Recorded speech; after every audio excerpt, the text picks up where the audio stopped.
Saya suka menyebutkan wanita itu sukanya bukan me.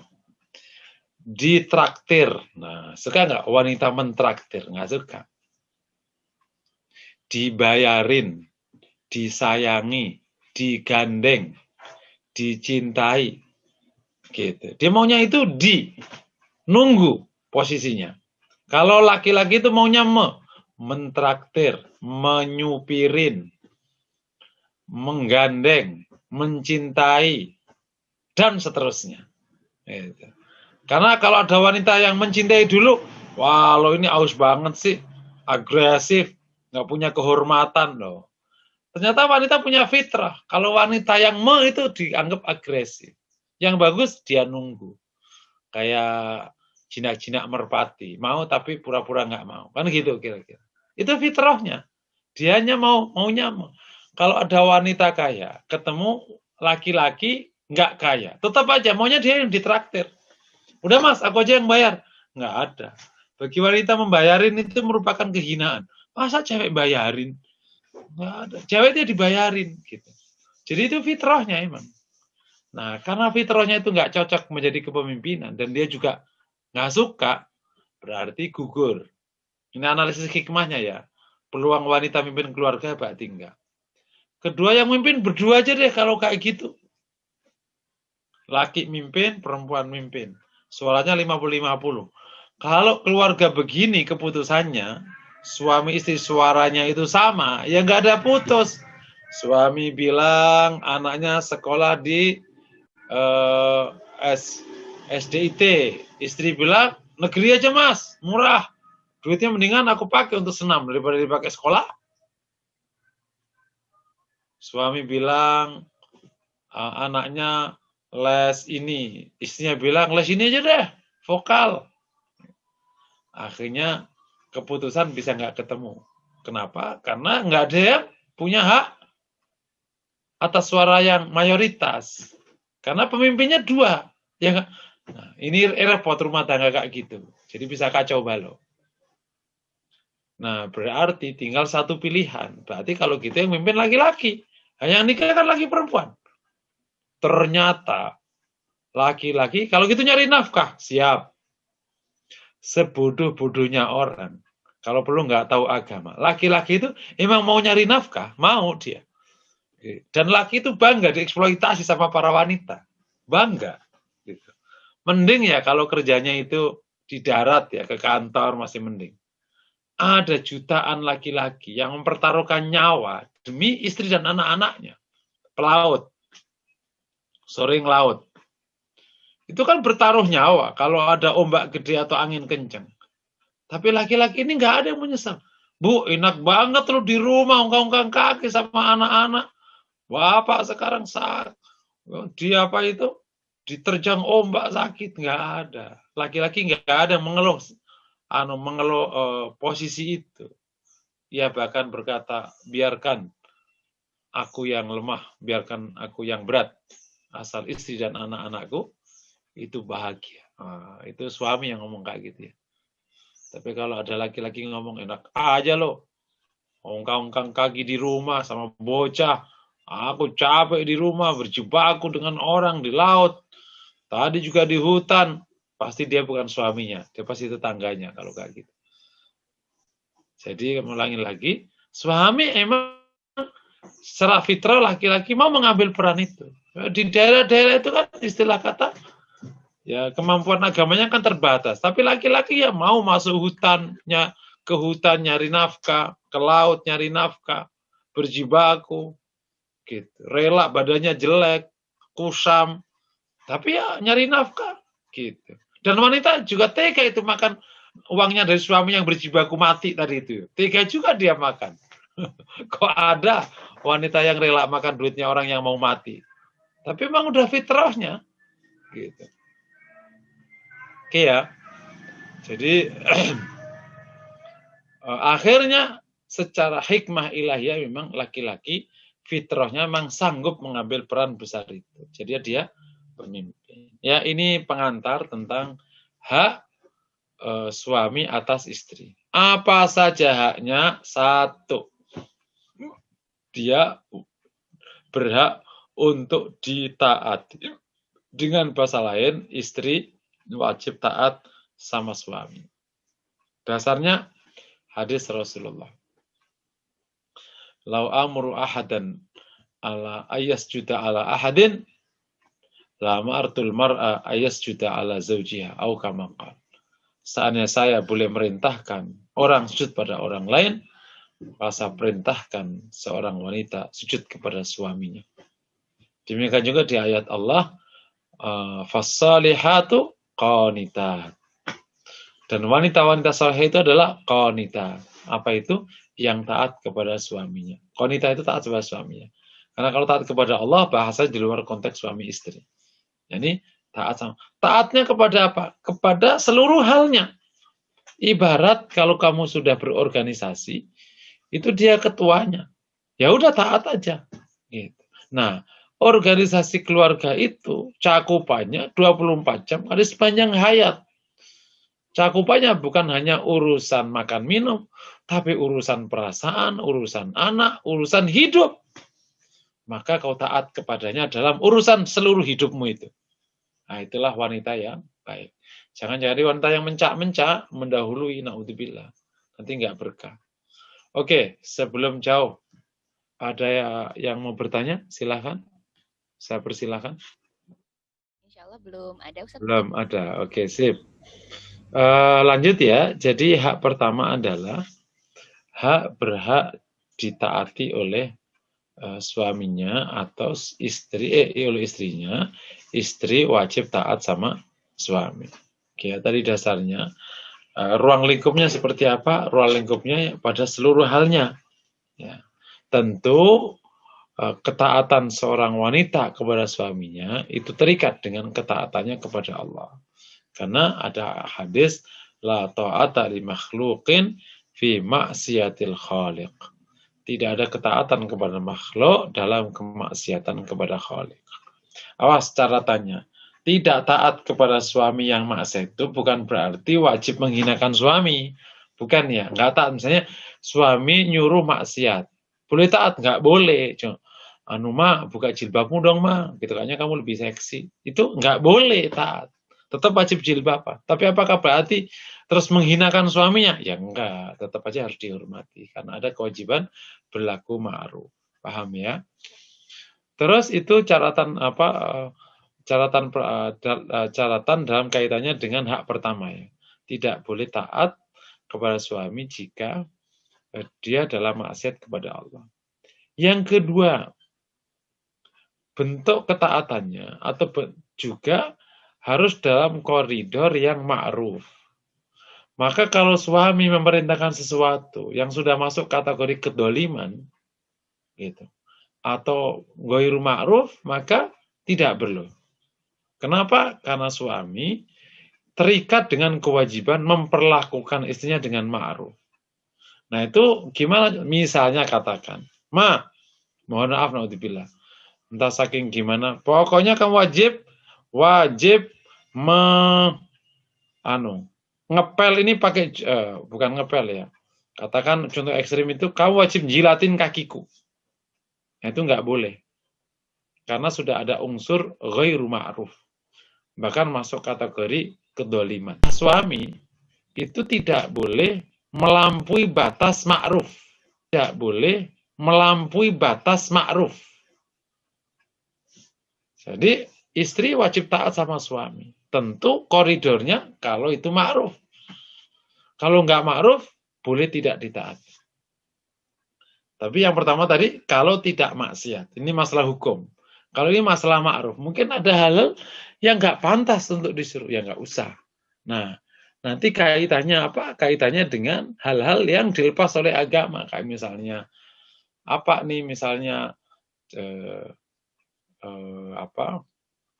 masa itu apa, dan seterusnya. Yes, harus ma'ruf. Gitu. Tidak boleh atas nama perintah kepada istri kemudian didolimi. Gitu. Tidak boleh. Di konteks ini, si wanita boleh tidak taat kalau memang ada unsur kedoliman atau tidak ma'ruf. Nah, kedoliman sudah masuk kategori dosa. Gitu. Nah, disitulah makanya agama menjaga dan mengatur semua bentuk ini. Tidak ada ketaatan kepada makhluk secara mutlak, nggak ada. Dia ketaatannya itu terbatas kalau diizinkan oleh agama. Yakni dia tidak maksiat, berarti dalam perintah yang benar. Yang kedua, dia dalam koridor yang ma'ruf. Kalau tidak ma'ruf, ya berarti boleh ditolak dan itu tidak salah. Nanti kalau konflik gimana? Pengadilan yang intervensi. Tapi catatannya, jangan sampai pula atas nama hal ini dan juga atas nama keadilan yang selalu disuarakan oleh para wanita, para feminisme, atas nama sana-sana, sehingga wanita kehilangan ketaatan kepada suaminya. Dengan alasan, lah kan dia laki-laki biasa. Dia juga punya kesalahan. Dia juga nggak nafkahi. Nah, jangan sampai wanita terdorong untuk mengambil sikap sejauh ini, karena itu yang membuat justru rumah tangganya kacau. Ketika wanita sudah tidak taat kepada suaminya, maka berarti organisasi rumah tangga ini sudah kehilangan separuh komponen. Kan komponen suami dan istri. Nanti kalau ada anak-anak baru ada anak-anak. Satu orang ini berarti kan 50%. Udah nggak taat, berarti pemimpin ini sudah tidak kokoh. Organisasi ini nggak kokoh. Nah, kalau ada organisasi, timnya sudah nggak taat, bubar. Gitu. Pasti akan ada situasi yang buruk di rumah tangga. Gitu. Ketidaktaatan seorang wanita pada suaminya bukanlah kebaikan untuk istrinya, tapi justru keburukan untuk semuanya. Karena nanti akan ada konflik. Gitu. Toh, tadi dinyatakan bahwa perintah suami atau ketaatan istri pada suami tetap koridornya koridor agama. Tidak boleh ada dosa dan tidak boleh ada kedoliman. Tidak boleh ada yang ghairu ma'ruf. Karena masing-masing terikat dengan wa ashiruhunna bil ma'ruf. Pergaulilah istri-istrimu dengan ma'ruf. Kalau tidak ma'ruf, berarti di sini bisa mendapatkan perlindungan dari agama. Bahkan ini ada kisah di konteks nafkah kan. Ya Rasulullah, ini suamiku orang yang sangat pelit. Apakah aku boleh mengambil uangnya? Kata Rasul, ambillah secukupmu. Dilindungi oleh agama. Padahal kan itu uang suami. Tapi karena di dalamnya ada haknya istri, oleh agama boleh mengambil. Ya Rasulullah, saya tidak mencela agamanya. Saya tidak mencela agamanya. Tapi saya takut kufur setelah iman. Bolehkah aku minta cerai? Itu seorang sahabat melaporkan suaminya, karena suaminya saking taatnya beragama. Sehingga jarang jarang menggaulinya. Ya, dia butuh pergaulan itu. Bukan hanya butuh ibadah. Dia ingin jadi istri yang dibahagiakan. Zahir batin. Nah, itu bab. Ketika sikap suami kok melanggar koridor agama, dia bisa diintervensi oleh agama. Nah, di konteks ini ya berarti hakim. Oke ya. Jadi istri atau wanita justru baiknya taat. Jangan sampai terprovokasi untuk tidak taat. Karena kalau dia tidak taat justru akan merugikan dirinya. Kenapa? Ingat. Urusanmu sama suami yang menjadi sebab layaknya hidupmu hari ini, itu karena sebuah akad. Dia bisa bubar akad itu. Kalau urusanmu sama bapakmu, itu nggak bisa bubar. Sepanjang hayat ya kau tetap anaknya bapakmu. Jangan sampai gara-gara satu dua hal terprovokasi untuk taat, akhirnya malah menjadi rumit dalam rumah tangganya. Bubar akadnya, yang rugi dua-duanya. Case berikutnya lagi. Terkadang ada kasus tentang anak yang membuat istri kehilangan ketaatan pada suaminya. Karena atas nama ngurus anak. Ya. Anakmu nih pada nenek mulu. Gitu. Akhirnya nggak ngurus suaminya, nggak taat sama suaminya. Ini merupakan juga sebuah budaya yang perlu diperbaiki. Biasanya kayak gini kan ya. Ini contoh klasik. Suami datang. Ma, ye, mana sih? Nih nenek anakmu nih gitu. Suaminya diabaikan waktu dia datang. Ini namanya orang yang salah bersikap. Urusanmu sama anakmu itu nggak bisa diputus oleh apapun. Tapi urusanmu sama suamimu itu putus kalau akadnya putus. Jangan sampai gara-gara anakmu kau dibenci sama suamimu. Jangan salah ini para wanita. Loh kan anak-anaknya dia pula. Makanya dijelaskan kalau kayak gini. Dek, bapakmu datang. Aku samperin bapakmu dulu. Aku nggak mau nangis. Mas, ini aku urus anakmu dulu nenenin, atau aku urus kau nih. Nah, biarkan suami yang nanti tahu kondisinya. Dan tidak mungkin kan suami akan biarkan anaknya nangis. Tapi kalau prosedurnya demikian, wanita tidak tersalahkan. Tapi lain kalau dari awal, istri justru lebih memperhatikan anaknya, suaminya diabaikan dan macam-macam, itu sama saja wanita ini nyari susah. Gitu. Karena kau memperhatikan hal yang tidak mungkin putus darimu. Sementara yang menjadi sebab hidupmu kau abaikan. Ini banyak yang fatal gitu. Ya kalau kemudian nggak nyaman kan cerai. Sama kayak case-nya lagi. Wanita lebih mendahulukan urusan kakak adiknya daripada urusan suaminya. Suaminya terus saja diapakan. Akhirnya suaminya nggak nyaman, pisah. Padahal dia hidup nyaman karena suaminya. Itu namanya tindakan yang tidak bijaksana. Pertanyaannya apakah berarti kalau udah punya suami sampai sana-sana tidak? Enggak, tetap semuanya wajib memiliki hak yang komprehensif, yang proporsional. Suami punya hak atasmu, orang tua punya hak atasmu, saudara mempunyai hak atasmu, anak-anak punya hak atasmu, tapi hak suami besar sekali atasmu karena menjadi sebab kehidupanmu dan sebab kelayakan hidupmu. Wallahu a'lam bishawab. Ada pertanyaan? Silakan. Sebelum pindah. Ya, baik Ustadz. Ini ada pertanyaan. Ustadz, apakah dengan kata lain kita ini yang bertanya wanita nih ya Ustadz ya? Apakah ya itu siapa itu?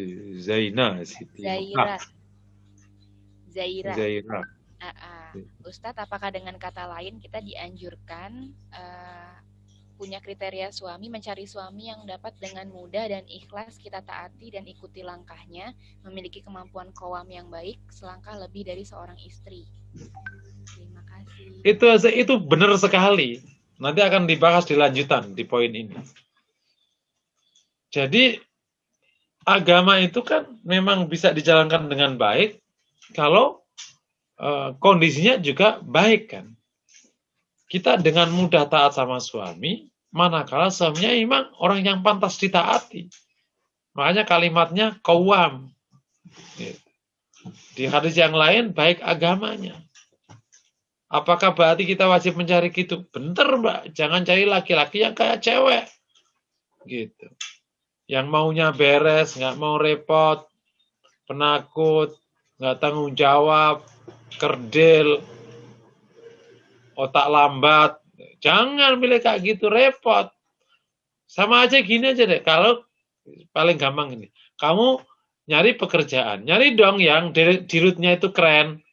Dirutnya siapa sih? Wis, aku kalau gitu bisa belajar sama dia. Dirutnya siapa? Ya, dirutnya mah anak bos yang baru tamat SMA kemarin. Lah, ini mah bangkrut perusahaan nggak begini mah. Paham kira-kira? Ya nanti kalau cari istri, ini kayak kelihatannya, yang cari suami, kelihatannya belum bersuami. Nanti cari yang qawwam ya. Laki-laki yang leadership-nya baik. Pertama kali ya, kalau mau cari yang laki, pertama yang agamanya baik. Otomatis ya. Agama baik itu gimana? Yakni tauhidnya bagus, ibadahnya bagus, muamalahnya bagus, akhlaknya mulia, itu agama baik. Yang kedua, leadership-nya baik. Bisa mimpin, bisa ngatur, punya karakter itu yang bagus, tanggung jawab, berani, cepat ngambil keputusan, dan lain sebagainya. Leadership-nya bagus. Yang ketiga, dia punya kompetensi di luar yang memungkinkan kau memang bisa mengendalikan dia. Nah, kalau wanita ketemu yang kayak gini, ya, kalau perlu wanita itu S3, dia ingin menjadi pendamping laki-laki kayak gini. Ada penelitian, Mbak, di salah satu majalah dewasa. Wanita itu suka banget memiliki atau bersama dengan laki-laki fasis. Maksudnya laki-laki fasis itu gimana? Laki-laki yang bisa ambil keputusan. Dan kalau ambil keputusan, nanggung risikonya. Nggak cengeng dia. Nggak gampang dipengaruhi. Putusnya gini. Laki-laki yang kayak gitu itu disukai sama wanita. Wanita akan nyaman berada di sampingnya karena dia merasa dilindungi, disayangi, diurus gitu. Lain kalau laki-laki nggak bisa ngambil keputusan. Puyeng sendiri, cemen, penakut, nangisan, terus ngeluhan, nggak piawe, ya repot. Seandainya, nah ini akhirnya ada case kedua. Ketemu laki-laki begini gimana? Sementara udah jadi suami kita, ya wajib ditaati, itu namanya ujian. Taat pada suami yang nggak bisa ditaati, ya repot. Artinya berarti istrinya ini wajib mendorong suaminya untuk bisa. Gitu. Mas, kamu ini kan pemimpin. Cemen banget sih. Gitu. Diajarin. Dikuliah-kuliahkan di FHI. Gitu, misalnya gitu. Oke. Ada pertanyaan lain? Fadal? Baik, kalau di room chat, oh ya baik, Masya Allah, baru aja masuk Ustadz pertanyaan. Ustadz, ada yang suami bertahun-tahun sering mabuk saat pulang malam, selingkuh, alasannya karena istri tiap tahun selalu mengunjungi orang tuanya dulu. Suami pengen istri dan keluarga kumpul di rumah orang tuanya di hari pertama lebaran, jadi pelarian kesel ke mabuk, selingkuh, dan entah apa lagi. Istri kerja dan ambil langkah mandiri tapi takut melayani suami karena sering mabuk. Bagaimana Ustadz? Masya Allah, ini anu ya. Luar biasa ya Ustadz. Ini kalau kayak gini bentuknya ini sudah jadi fitnah. Sebentar, kalau suami mabuk, oke. Tapi kalau suami selingkuh apa nikah lagi? Ini kalau nikah lagi nggak apa-apa, tapi kalau selingkuh malah nggak boleh. Gitu. Kalau nikah lagi nggak ada apa-apa. Kalau nikah lagi, tapi kalau selingkuh yang jadi perkara. Selingkuh Ustadz katanya. Udah dijawab lagi. Selingkuh. Selingkuhnya selingkuh besar apa selingkuh kecil? Selingkuh besar itu zina, kalau selingkuh kecil kali minum-minum doang atau ngopi doang gitu. Kalau selingkuh kecil tidak ada alasan untuk minta cerai karena masih bisa diperbaiki. Tapi kalau sampai jauh itu alasan untuk cerai. Jadi anggap aja kita pakai asumsi mabuk, selingkuh besar ya, selingkuh besar dan macam-macam lain lagi. Kemudian alasannya tidak masuk akal gara-gara istri nggak mau ikut kumpul keluarganya di hari pertama Lebaran. Maka sebenarnya yang pertama saya lakukan minta kejelasan suaminya bisa taubat apa enggak. Ya, kalau bisa taubat berarti sebagusnya dipertahankan rumah tangga ini. Tapi kalau suaminya nggak bisa taubat, tetap aja begitu. Sebaiknya rumah tangganya dipisah aja dengan catatan. Kalau istrinya sanggup jauh dari suaminya. Tapi kalau nggak sanggup karena saking cintanya atau takut akan urusannya atau takut ada apanya, maka tidak lama suamimu yang tidak baik ini sebagai bentuk kesabaran atas masalah. Ya. Jadi paham ya? Pertama, jika bisa taubat, maka pertahankan rumah tanggamu. Jika tidak bisa taubat, maka boleh cerai. Dengan catatan, kalau wanita ini tidak takut atas dirinya. Kalau takut atas dirinya, contohnya, malah dia nggak bisa meninggalkan laki-laki ini karena saking cintanya. Malah nanti dia yang zina malahan. Atau dia takut akan anak-anaknya, nanti malah anaknya nggak keurus. Masih mending ada bapaknya. Atau nanti takut akan dirinya, karena misalnya dia orangnya nggak mandiri, nggak ada yang mengurus dia. Dia nggak bisa suka kalau dia nggak ada suami, digodain orang terus misalnya kayak gitu. Mendingan ada suami lah. Nah itu kalau ketakutan itu ada, meskipun suaminya belum taubat, tetap lebih baik bersama. Nah, dengan tetap diupayakan supaya suaminya bisa taubat dan memenuhi juga permintaan suami yang menjadi sebab dia maksiatnya tadi. Kali-kali mendapatkan solusi dari Allah SWT. Wallahu a'lam bishawab. Ya, baik, ini mungkin mau dipastikan lagi nih Ustadz. Tapi kalau misalkan istrinya memilih tidak pisah, apakah harus tetap melayani suaminya? Iya, selama dia menjadi suaminya wajib dilayani. Makanya nah ini yang disebut dengan al-kufru ba'dal iman itu. Kadang ada wanita nggak sanggup taat sama suaminya karena suaminya nggak pantas ditaati. Atau ada kebencian. Nah, itu kondisinya baik cerai sebenarnya. Gitu. Paham ya? Namanya al-kufru ba'dal iman. Maksudnya, kufur setelah iman maknanya gimana? Dia akhirnya menolak suami, padahal suaminya, karena suaminya itu nyebelin, gitu, kayak gitu, misalnya gitu. Nah, itu kondisinya itu baiknya cerai.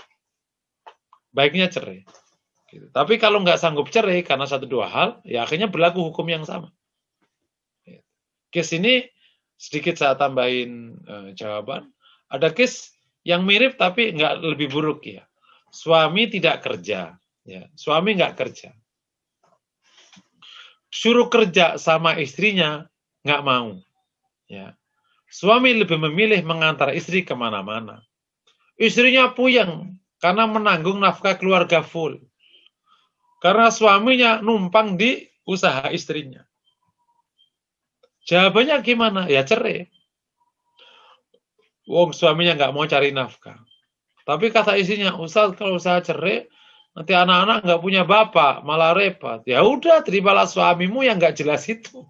Terus gimana? Ya udah, repot-repot nyari nafkah sendiri. Karena apa? Ada kekhawatiran hal buruk yang menimpa anak-anaknya jika dia cerai. Itu semua juga bagian dari pertimbangan diurus.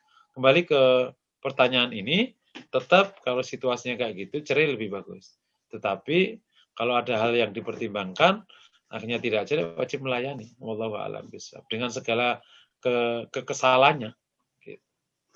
Ibarat kata, kamu gini aja, kalau rumah tangga itu paling gampang, urusan pekerjaan itu paling gampang memahami. Kamu nggak suka sama bosnya, nggak suka banget. Ini perusahaan jelek banget, ya. Bagusnya gimana kalau kayak gitu? Keluar lah, betul kan? Keluar. Tapi Ustaz, kalau aku keluar, nanti aku nggak bisa ini dong. Ntar aku income-ku di mana? Susah nyari ini tuh, nyari kerjaan. Ya udah, ya dijalani di situ meskipun nggak suka gitu.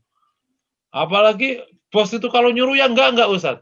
Ya itu konsekuensi karena kamu masih mau jadi pegawainya. Ya bagusnya kamu keluar. Nah, tapi kan nggak sanggup keluar. Ya oleh karena itu terima. Oh, nggak mau resiko kan berarti ya gitu. Kira-kira gitu. Wallahu a'lam bishawab. Fadal. Ya, baik. Masya Allah. Terima kasih banyak Ustadz untuk jawabannya. Ya, baik. Mungkin ada pertanyaan lagi dari peserta yang lain. Kalau mau bertanya langsung juga boleh. Kalau enggak lanjut. Baik, karena belum ada, boleh lanjut Ustadz. Oke. Tadi ya. Nah, tadi saya ngulang. Salah satu sebab kenapa ada perintah ketaatan ini, karena suami adalah pemimpinnya. Nah, tadi ya. Ar-rijalu qawwamuna 'alan nisa. Kullukum ra' wa kullukum mas'ul an ra'iyatihi. Nah, kepemimpinan ini diberikan oleh Allah kepada laki-laki. Nah, tadi alasannya karena itu perintah Allah. Tapi hikmah ilahiyahnya karena laki-laki yang secara fitrah mau mengambil peran kepemimpinan, peran-peran yang menjadi sebab kepemimpinan, kayak tanggung jawab, kayak nafkah, melindungi dan lain sebagainya. Sehingga memang laki-laki akhirnya berhak untuk memimpin keluarga. Ya, ini kewajiban pertama atau hak suami atas yang pertama. Sekarang hak yang kedua. Hak kedua adalah atau kewajiban istri yang kedua kepada suami. Wajib menjaga rumahnya, wajib menjaga hartanya, dan mengurus anaknya ketika suami tidak berada di sampingnya. Nah, di konteks inilah istilah istri itu wakil suami itu ketemu di sini. Karena kewajiban istri yang kedua adalah menjaga rumah suami, menjaga harta suami, dan mengurus anak-anak ketika suaminya tidak berada di sampingnya. Oke, paham ya? Loh kok disebut dengan menjaga rumah suami. Lah kan iya kan aturan bakunya suami yang menyediakan rumah. Bukan istri ikut-ikut gabung. Makanya kalau bisa nih yang ikut serta ada di sini, kalau bisa rumah itu yang membeli uang suami full. Jangan patungan. Kalau bisa. Kalau nggak bisa, tolong hitungannya dijelaskan. Supaya nanti penerapan hukumnya enak. Jadi, menjaga ruang suami. Bener kan itu kan rumahnya? Gitu. Bukan rumahmu. Gitu. Nah, kalau istri ingin punya rumah gimana? Ya, pingin aja rumah sebelahnya. Biar kau itu ditempatkan. Jadi, biarkan suamimu itu bertanggung jawab atasmu full. Ini mah kamu bertempat di rumah ini. Gitu. Jangan dibalik-balik ya. Terus menjaga hartanya. Lah, harta kan semua ditinggalkan di rumah kan? Itu harta suami, harta istri kan sendiri. Nggak gabung di rumah. Paham ya? Makanya kan menjaga rumah suami. Terus menjaga harta suami. Terus menjaga anak-anaknya. Loh kok anak-anaknya kan juga anakku. Iya, tapi binnya kan ke suaminya. Anak-anak itu kan binnya ke suaminya. Jadi memang cara Allah membuat di antara mereka saling bergantung dahsyat sekali. Anak itu anak suaminya. Paham ya? Makanya binnya ke suaminya. Karena binnya ke suaminya, nasabnya kan ke suaminya kan? Karena kita ngikut lajur laki-laki. Maka suaminya ngasih nafkah. Tetapi Islam punya kewajiban. Siapa orang yang paling baik aku baiki ya Rasulullah? Ibumu.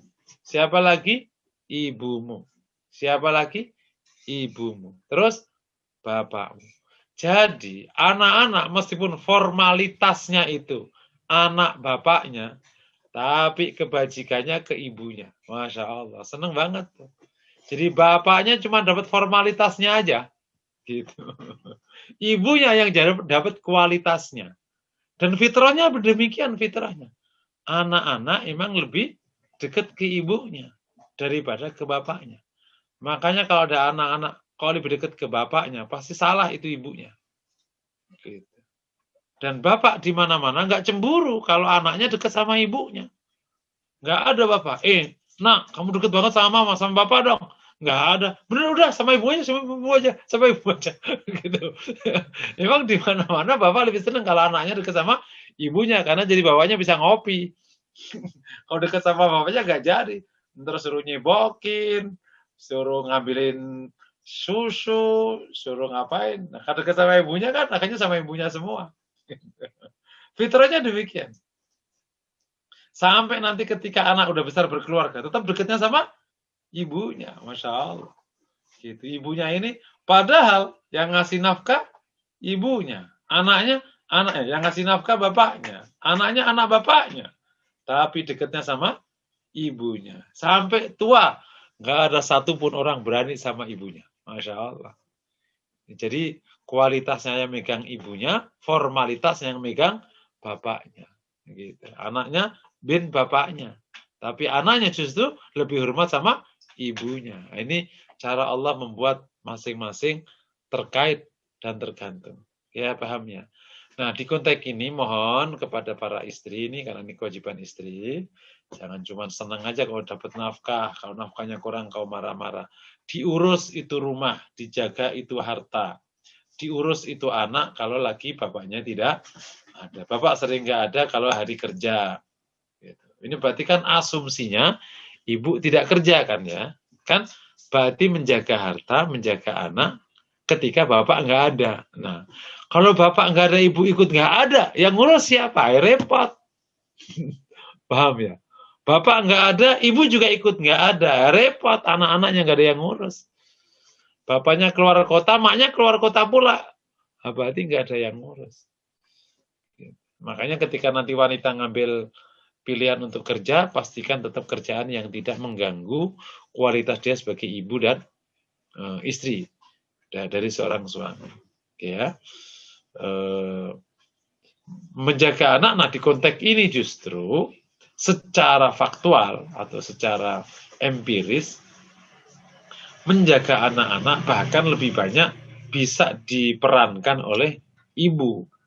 Kenapa? Karena memang faktanya banyak bapak yang tidak hadir bersama anak lebih lama. Karena apa? Nyari nafkah kan. Nah, begitu dia keluar dari rumah, berarti kan yang ngurus anak-anak kan wanita. Ini kan kewajiban syar'inya kan. Nah, karena akhirnya fakta ini menjadi kecenderungan ini menjadi fakta di rumah tangga masing-masing. Akhirnya ibulah yang memang berperan besar untuk mendidik anak-anak. Karena bapaknya sering tidak ada di rumah. Dan qadarullah. Inilah kecocokan syariat dengan fakta. Qadarullah. Memang secara pengetahuan, secara fakta pengetahuan, pengaruh ibu terhadap anak itu 60%. Gitu. Secara gen, pengaruh ibu itu 60%. Apalagi ditambah karena tidak hadirnya bapak di beberapa waktu tertentu, mulai pagi sampai siang, sore misalnya. Sampai bapaknya hadir kembali nanti di rumah. Gitu. Jadi secara gen memang dia kontribusinya 60% pengaruhnya ke anak-anak. Yang kedua secara waktu ibu ya ini yang normal, tetap aja lebih banyak anak bersama ibunya daripada anak bersama bapaknya. Karena faktor kewajiban mencari nafkah. Sehingga lahir sebuah analisis di parenting, nanti kita akan bahas. Kalau rumah tangga, ibunya itu benar, meskipun bapaknya kacau, anak tetap jadi benar. Tapi sebaliknya, kalau ibunya tidak benar, meskipun bapaknya benar, anak belum tentu jadi benar. Kenapa? Karena dua hal. Gen yang paling banyak berpengaruh ke anak itu ibunya. Yang kedua adalah waktu yang paling mungkin leluasa dengan anaknya adalah ibunya. Sekarang kita hitung. Dari sudut gen, benar kan ya? Dia berada di darah ibunya lebih banyak sama dia. Dia 9 bulan berada bersama ibunya. Satu darah dan daging. Sementara bapaknya hanya memberikan modal sebentar. Yang kedua, waktu lahir, darah ibunya masuk kepadanya. Nah, hampir 2 tahun. Apa itu? Air susu. Lah gimana enggak besar pengaruh ibunya kepadanya? Ditambah waktu. Anak-anak bahkan seandainya bapak itu kerja di rumah, tetap aja anak-anak lebih banyak dengan ibunya daripada dengan bapaknya. Waktu dia menyusui, waktu bayi, semuanya yang ngurus ibunya. Karena memang nafkah anaknya itu adanya di ibunya, air susu. Bapaknya nggak punya air susu. Dia punya kesempatan lebih banyak lagi. Apa lahir lewat dirinya, bukan lahir lewat bapaknya. Semuanya memberikan peluang, ibu berpengaruh besar kepada anaknya. Oleh karena itu di poin kedua saya ingatkan, kewajiban istri yang kedua adalah mengurus rumah, mengurus menjaga harta suaminya, dan mengurus anak-anak. Ini tolong diberikan perhatian besar. Kamu boleh kerja, boleh. Organisasi, boleh. Ingat, kewajibanmu taat sama suamimu, itu poin yang pertama. Kedua, mengurus anaknya, mengurus hartanya kalau suamimu tidak. Jangan sampai menjadi ibu yang nggak jelas. Ini perannya sebagai apa ini? Kamu ibu atau pacar? Nah, naudzubillah. Kalau ibu dengan ibu, kenapa nggak pernah ngurus anak? Kalau pacar, kenapa kau sudah sah sama suami ini? Gitu. Disebut dengan ibu, kenapa nggak pernah ngurus anaknya, nggak pernah didik anaknya? Disebut dengan pacar, tapi kenapa serumah? Nah, gitu ya. Jadilah wanita yang bisa jadi istri yang baik kepada suaminya karena taat sama suaminya, dan menjadi ibu yang baik karena ngurus anak-anaknya. Ini kewajiban pertama sama kedua, ini sudah yang paling pokok, dahsyat sekali. Semoga Allah mudahkan kita menjalankan. Ada pertanyaan, dipersilakan. Pertanyaan dulu. Ya, baik. Ada pertanyaan Ustaz? Mohon izin dibacakan. Oh, benar. Assalamualaikum. Ini case terjadi pada teman yang saya masih bingung cara memberi masukan. Jadi kondisinya istrinya bekerja sebagai karyawan tetap, anaknya masih kecil, masih bayi. Kemudian suami dulu kerja serabutan dengan pendapatan yang mungkin kurang.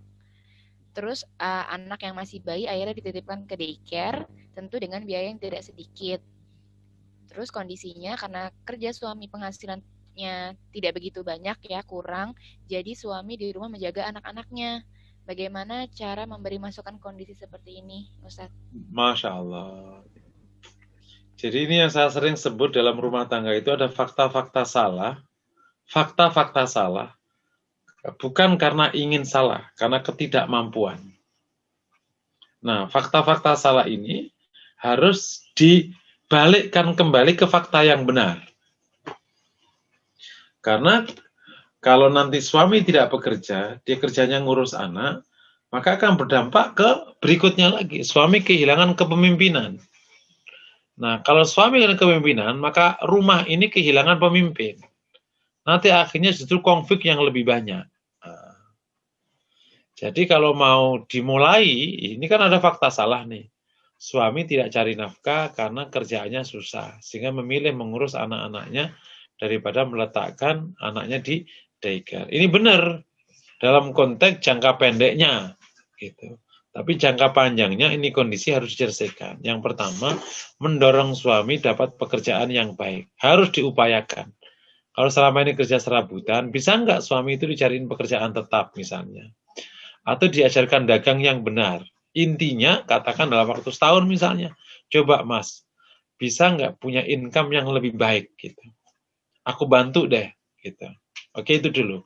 Sambil ngurus kayak gitu. Supaya nanti kembali normal. Suaminya nyari nafkah, suaminya juga bisa mimpin. Bisa mendidik anak-anaknya. Gitu. Yang kedua, di proses ini ketika istri masih bekerja dan akhirnya punya income cukup, coba disisihkan uangnya disedekahkan ke suaminya. Supaya untuk menjadi modal suaminya atau menjadi apa untuk suaminya. Sampai pada masa tertentu suaminya ternyata dapat kerjaan yang bagus atau usahanya mulai jalan, lama-lama peran ini bisa dikembalikan normal. Anak dipegang kembali oleh ibunya, gitu kan. Kalaupun ibunya kerja, nanti misalnya bisa meminta katakan khodimah atau suster yang ada di rumah, dipegang di rumah, nanti ibunya setiap pagi tetap ngurus anaknya, terus berangkat kantor, siang tetap bisa memperhatikan dari kantornya, memperhatikan sudah makan belum anak-anaknya, ngurus anaknya. Kemudian pulang bisa ngurus kembali. Kenapa? Karena suami telah kembali normal fungsinya dan istri bisa mengurangi bebannya di luar supaya punya kesempatan cukup baik untuk ngurus anak-anaknya. Itu mungkin cara yang paling bijaksana di kondisi yang serumit itu. Wallahu a'lam bishawab. Ya, Masya Allah. Baik. Ustadz, ada pertanyaan lagi? Pak, oke.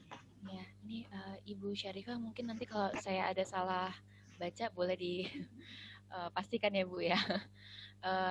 Ibu Syarifah tanya nih Ustadz, Bapak tidak terus hadir dalam pendidikan atau pengasuhan anak-anak, lebih banyak dilakukan oleh Ibu. Kedepannya anak-anak lebih mengenal Ibu yang banyak mengajarkan kewajiban-kewajiban anak yang tentu tidak selalu mudah bagi anak. Jadi Ibu lebih dikenal bawel, maka untuk minta ini itu lebih berani ke bapaknya.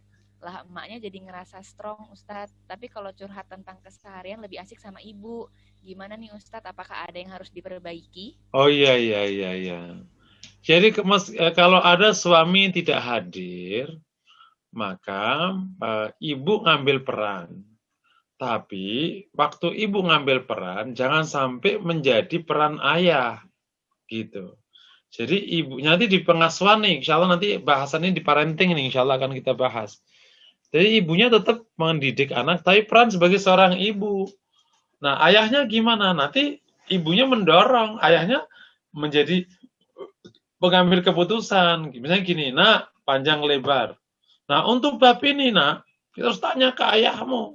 Supaya ayahmu ngambil keputusan. Kita telepon ya ayahmu ya. Nah, gitu. Atau nanti, kalau nanti nggak bisa siang ini, mungkin ntar malam kali bapakmu bisa ditelepon, misalnya kalau di luar kota, gitu-gitu. Jadi biarkan bapaknya tetap terlibat mendidik, meskipun fisiknya nggak hadir. Karena ada namanya keayahan, ada keibuan. Jangan sampai ibu mengambil fungsi keayahan, nanti malah akhirnya hilang gitu. Nah, yang kedua, ketika ada ekses buruk, ternyata kalau curhat itu ke mamanya, tapi kalau ini ke bapaknya karena ibunya bawel, berarti namanya ekses buruk. Kalau ada tindakan berekses buruk, maka dilihat. Jangan-jangan ada yang salah di dalam pendekatan. Bisa jadi. Apa terlalu bawel, terlalu dekat. Antara dekat sama bawel itu kan dua hal berbeda. Jangan jadi wanita bawel. Tapi jadilah wanita yang dekat sama anak-anaknya. Nah, terkadang antara bawel sama dekat itu suka disamakan. Kalau dekat kan pasti bawel, Ustaz. Gitu. Nggak harus. Banyak wanita dekat dan nggak bawel. Jadilah wanita yang dekat sama anak-anakmu, tapi jangan kehilangan kewibawaan. Gimana caranya? Ya, pandai-pandailah kau. Gitu. Itu saat kalau aku suruh 1000 kali itu baru dia gerak. Tapi kalau bapaknya baru, itu langsung takut. Kenapa? Ya karena kan aku udah setiap hari dibawelin, jadi nggak ngaruh. Berarti ada yang salah di kedekatan sama anak kalau udah kayak gitu. Jadi kalau ada tindakan baik, kok punya ekses buruk, perlu dilihat, jangan-jangan ada yang salah. Bukan salah barangnya, tapi mungkin metodenya, pendekatannya, konteksnya, waktunya bisa jadi. Wallahu a'lam bishawab. Insya Allah bisa dimulai, Ustadz. Siap ya. Sama semua yang dirahmati Allah. Kita mulai kembali. Dasar dari hak yang kedua atau kewajiban istri yang kedua tadi adalah hadis Rasulullah, wal mar'atu ra'iyatun fi baiti zawjiha. Dan wanita itu pemimpin di rumah suaminya. Wa hiya mas'ulan an ra'iyatiha. Dia bertanggung jawab atas yang di bawah tanggung jawabnya. Makanya di sana ada hadis juga idza ghibta anha hafidat farjaha wa malaki. Kalau engkau tidak ada di sampingnya, maka dia bisa menjaga kehormatannya dan menjaga hartamu. Ya. Sekarang yang ketiga, istri wajib memperlakukan suami dengan ma'ruf. Nah, ini termasuk hak yang saling bermusyarakah antara suami dengan istri. Sebagaimana istri berhak dapat perlakuan ma'ruf, suami juga berhak dapat perlakuan ma'ruf. Artinya, sebagaimana suami wajib memperlakukan istrinya dengan ma'ruf, istri wajib memperlakukan suaminya dengan ma'ruf. Antara taat sama ma'ruf dua hal berbeda. Taat itu bab taat di konteks pemerintah, ma'ruf itu di konteks perlakuan, tidak konteks perintah. Nah,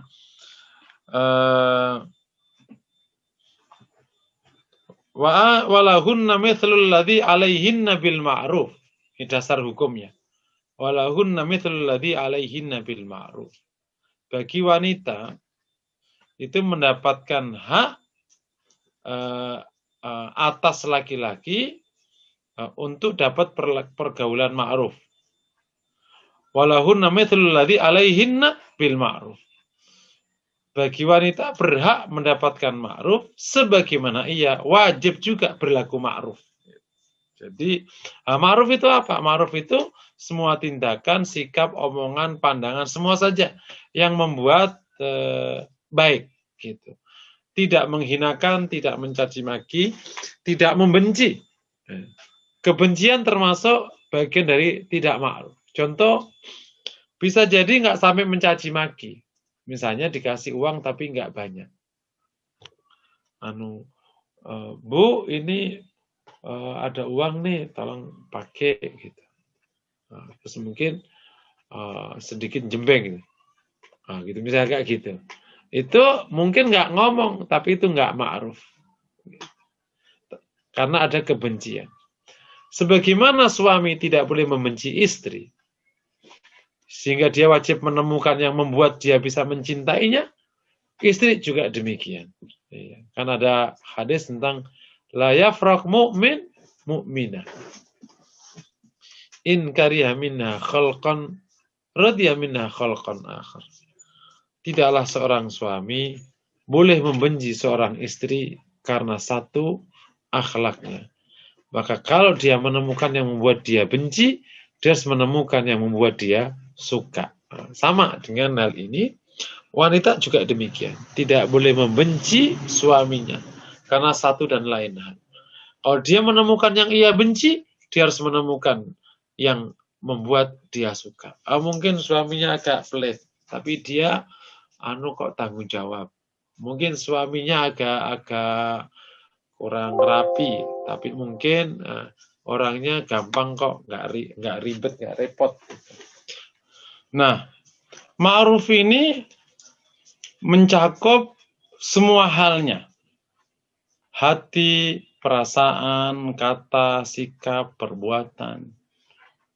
Termasuk mencakup semua halnya, baik urusan hari-hari, termasuk urusan yang besar-besar. Semuanya harus ma'ruf. Dalam menyampaikan pandangan, demikian yang itu namanya ma'ruf. Gitu. Nah, kalau melihat para ulama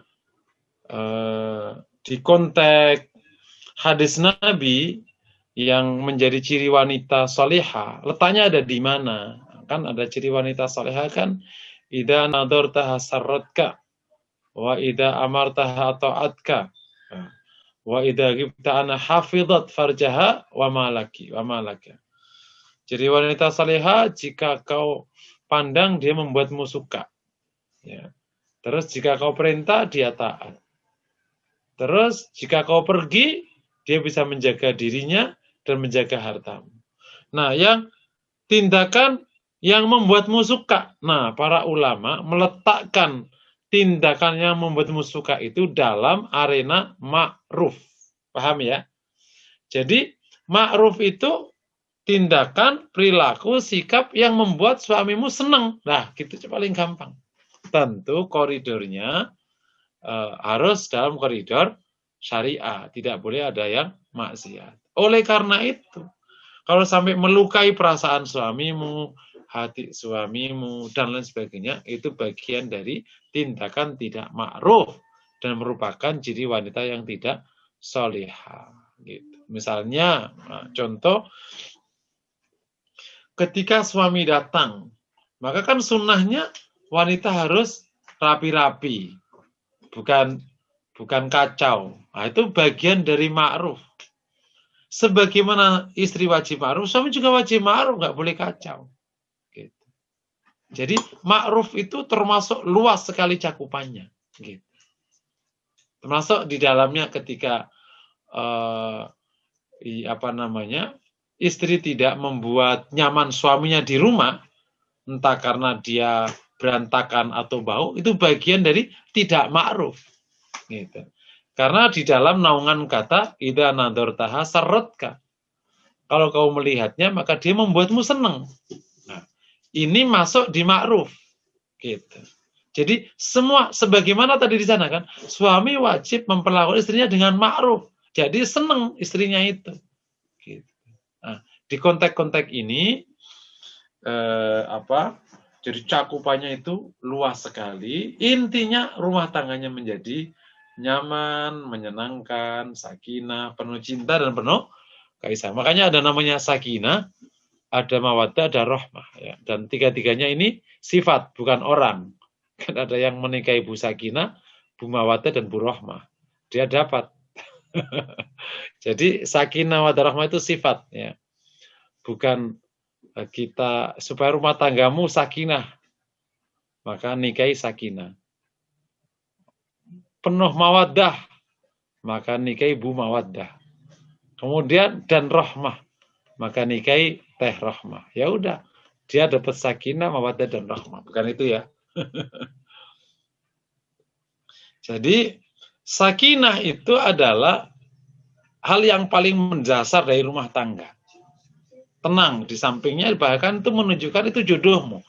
Kalau kamu tenang di sampingnya, berarti itu memang jodohmu. Kalau kamu nggak tenang di sampingnya, berarti nggak jodohmu. Istilah katakan nggak gitu. Karena min ayatil khalaqalakum azwajikum litaskunu ilaiha. Begitu dia kau tenang di sampingnya, muncul benih namanya mawaddah. Istilah kata gini, tenang itu berarti tanaman ini itu langsung krek cocok gitu. Emang ini tanahnya, emang ini lubangnya gitu. Karena memang sudah disiapkan lubangnya itu 1 meter, gedenya sekian. Plus, ini pas banget gitu. Begitu dia pas, karena ditanam di tempat yang cocok, tenang kan, nggak goyah ya. Makanya tumbuh namanya mawaddah, cinta di antara mereka. Rahmah, kasih sayang di antara mereka. Kata orang, mawaddah itu perjalanan awal kehidupan rumah tangga. Kalau sudah mawaddah, maka muncul rahmah, kasih sayang. Kata aki-aki, kalau kita tanya, Ki, tahan pula tuh sama nenek. Udah kayak gitu bentuknya. Kasihan. Kalau nggak aku yang urus siapa? Katanya gitu. Dan kita nanya suka nenek-nenek. Nek, masih seneng tuh sama aki-aki itu. Oh, kayak gitu juga udah keriput, jelek. Ya Allah, Neng, itu kalau aku yang nggak ngurus siapa? Nanti kasihan gitu. Jadi kalau udah tua itu katanya udah kasihan aja isinya gitu. Sehingga melihatnya itu kasihan aja gitu. Itu namanya rahmat. Mungkin benar seperti yang ada di Al-Qur'an. Di awal-awal namanya mawaddah, di akhir-akhir namanya rahmah. Dasarnya adalah sakinah. Oke, sampai poin ada yang mau bertanya? Silakan. Oke, kita lanjut. Ya, boleh Ustadz. Tafadhol. Oke, yang keempat, kewajiban yang keempat adalah kewajiban memenuhi nafkah batin suami. Nah, ya. Ini sebagaimana suami wajib memenuhi kebutuhan batin istri, istri wajib memenuhi kebutuhan batin suami. Sebagian ulama meletakkan bab nomor 4 itu di bawah naungan ketaatan. Tapi sebagian ulama memisahkan.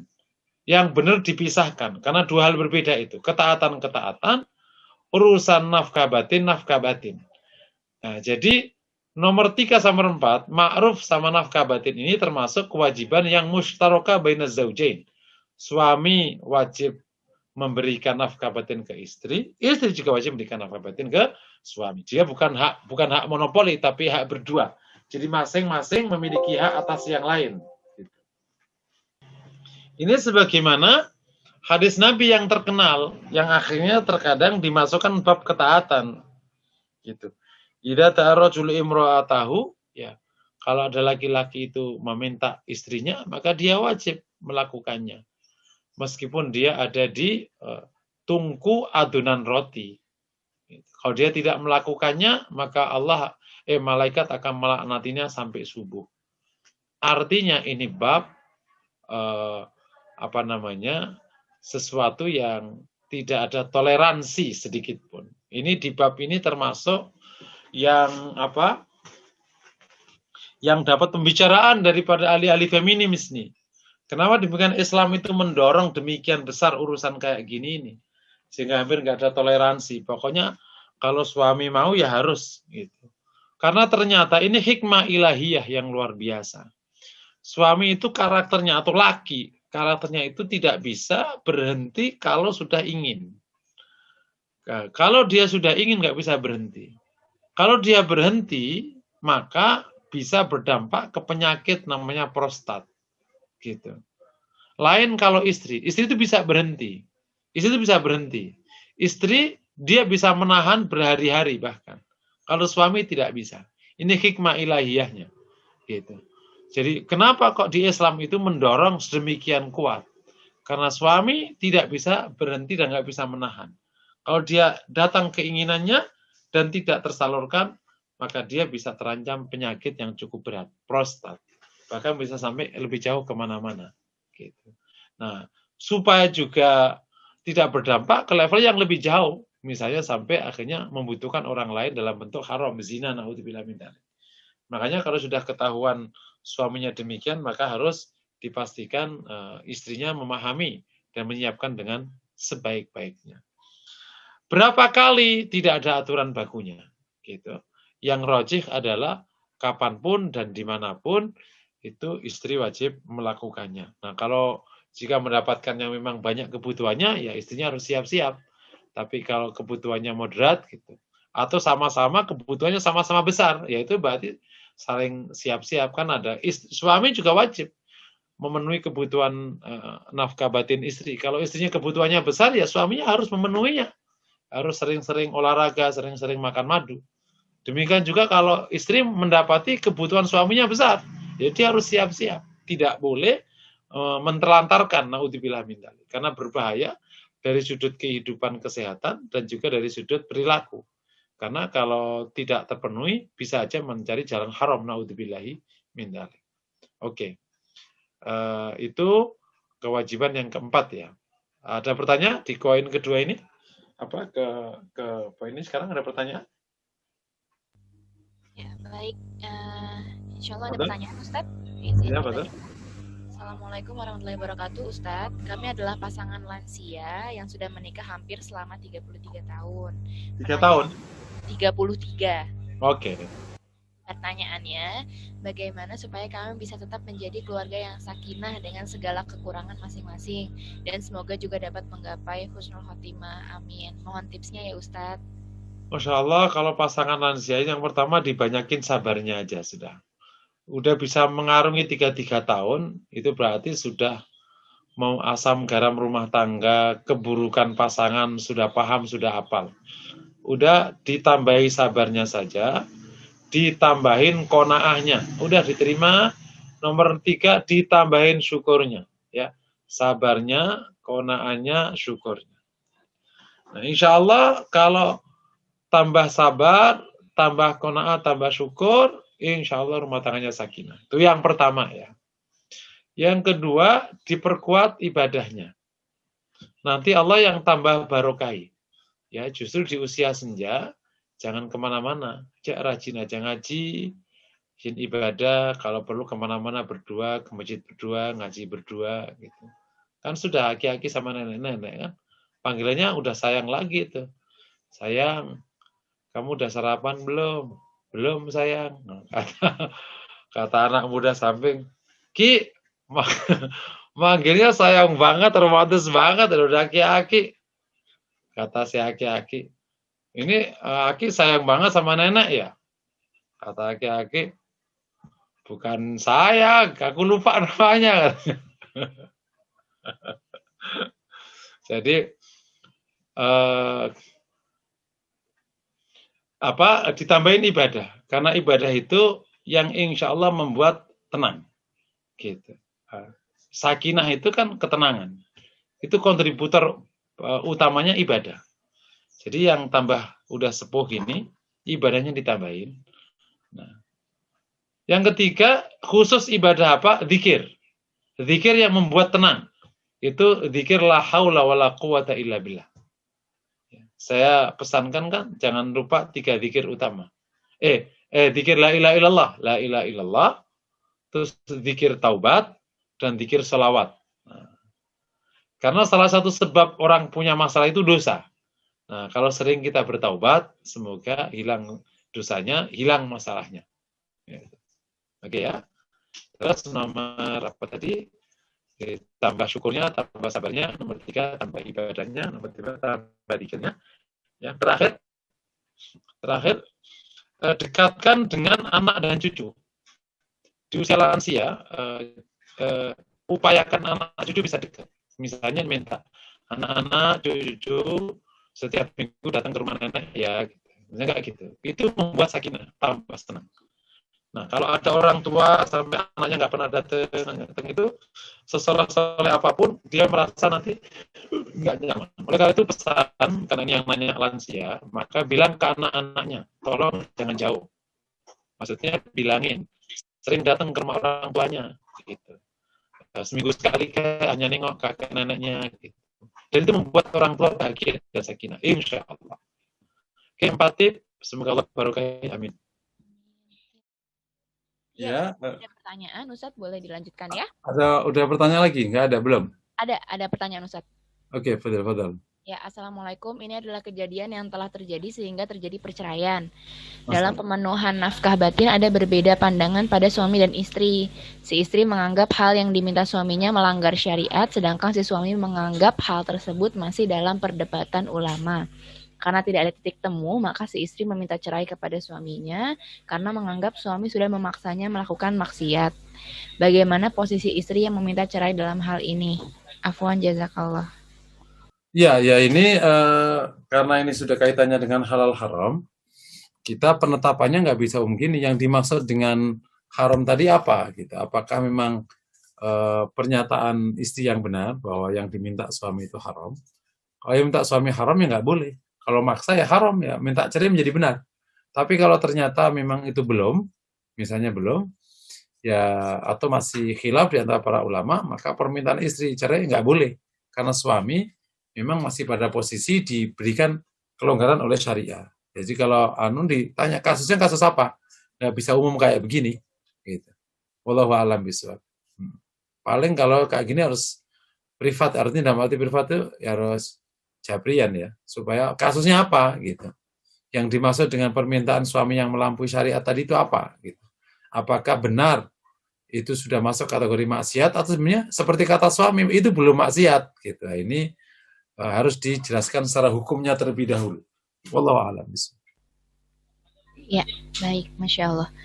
Oke, Ustadz, mungkin sampai situ dulu pertanyaannya. Lanjut ya, sekarang nomor 5. Kewajiban istri kelima adalah dia wajib tinggal di rumah suaminya jika rumah suaminya layak untuk dihuni. Sebenarnya pernah saya ingatkan ya, aslinya rumah tangga itu bareng. Nggak ada rumah tangga pisah itu aslinya. Konsep rumah tangga itu ya bareng. Ya kayak Rasul. Gitu. Ya rumah tangganya di rumah. Satu rumah itu namanya rumah tangga. Kalau beda rumah namanya bertetangga. Suami rumahnya di Depok, istri rumahnya di mana. Itu bukan berumah tangga. Meskipun ya itu mungkin sah, tapi itu bukan konsepsi dasar dan ideal. Konsepsi dasarnya ya rumah. Makanya kalau ada suami telah menyediakan rumah dan layak rumahnya untuk ditinggali, maka istri wajib tinggal di rumah suaminya. Wajib tinggal. Kalau dia nggak tinggal, gugur hak nafkahnya. Gitu kira-kira. Kecuali jika rumah suaminya nggak layak. Gitu. Nggak layak ini ada dua. Nggak layak secara fisik, misalnya karena kebanjiran, karena bocor-bocor yang sampai nggak bisa ditinggali, nggak layak lah ya, dan macam-macam. Yang kedua nggak layak secara sosial, karena di rumah itu ada opung, ada ponakan, pokoknya serumah itu isinya 30 orang, nah, istri aja mau duduk nggak bisa, repot ini. Itu rumah tangga atau penampungan, kan bisa jadi gitu kan. Kita misalnya kan ada keluarga besar itu gabung semua di situ, anak cucu opung itu jadi satu. Nah, ini yang istri yang baru dinikahi sama salah satu anggota keluarga ini, ayo yang kita di rumah sini jadi satu sama mama. Waduh, mas aku tidur di mana ya, tidur di mana aja lah. Nah kayak gitu namanya tidak layak. Kalau nggak layak boleh menolak. Tapi kalau layak wajib ikut. Paham ya? Istri wajib tinggal bersama suaminya di rumah yang disediakan oleh suaminya jika rumah itu layak. Baik ini rumah sendiri atau rumah nyewa atau rumah siapapun. Yang penting rumah yang disediakan oleh suami. Bisa dipahami ya? Insya Allah. Nomor 6. Istri wajib ikut suaminya kemanapun dia pergi jika diminta. Jadi pada dasarnya wanita itu nyertai suaminya jika diminta. Tapi kalau misalnya tidak diminta, apalagi dilarang, beda lagi urusannya. Jangan ikut urus anak-anak. Meskipun yang benar pasti istri, suami lebih suka kalau ditemenin aslinya ya. Nah, istri tidak boleh menolak. Makanya di bab ini perlu beberapa catatan. Ketika istri punya hubungan yang sangat dekat sama mamanya, ya, entah itu di anak terakhir atau apa, nah ini perlu mendapatkan penyikapan yang tepat. Jangan sampai atas nama dekat sama orang tuanya, istri melanggar suaminya. Gitu, sayang, kita pindah yuk ke rumah kita. Ya, aku nggak bisa jauh dari mama, gitu. Tidur aja aku masih minta kon sama mama, gitu. Ya, tapi kamu sekarang udah jadi istri saya. Iya sih, tapi kan aku bukan berarti jauh dari mama kan, gitu. Itu nggak boleh. Ketika menjadi istri, orang tuh juga harus siap melepas putrinya, siapapun dia, sudah jadi istri orang. Kecuali memang belum siap, ya jangan dinikahkan. Kalau nggak siap melepas putrinya, jangan dinikahin, gitu. Jangan ngecewain orang. Gitu. Terus yang kedua, sayang, bisa nggak pindah ke rumahku? Apa namanya? Enggak, di rumah Bapak aja deh, tinggal di sini deh, gitu. Enggak, di rumahku aja. Tapi kan kamu belum punya rumah. Iya, tapi rumah itu oleh papaku, Mang, itu disediakan untuk aku. Gabung nih sama mertua. Iya, wanita wajib. Gitu. Kenapa?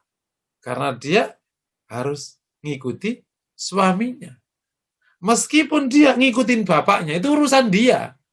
Yang kamu pegang suamimu. Tapi kalau suamimu tidak wajib ngikutin kau, yang dibalik adalah istri yang wajib ngikutin suaminya. Nah, kejadiannya menjadi buruk.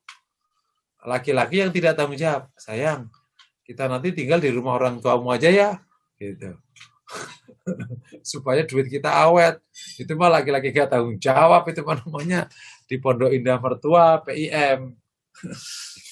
Itu laki-laki tanggung jawab. Laki-laki tanggung jawab sejak hari pernikahan ngajak pindah istrinya.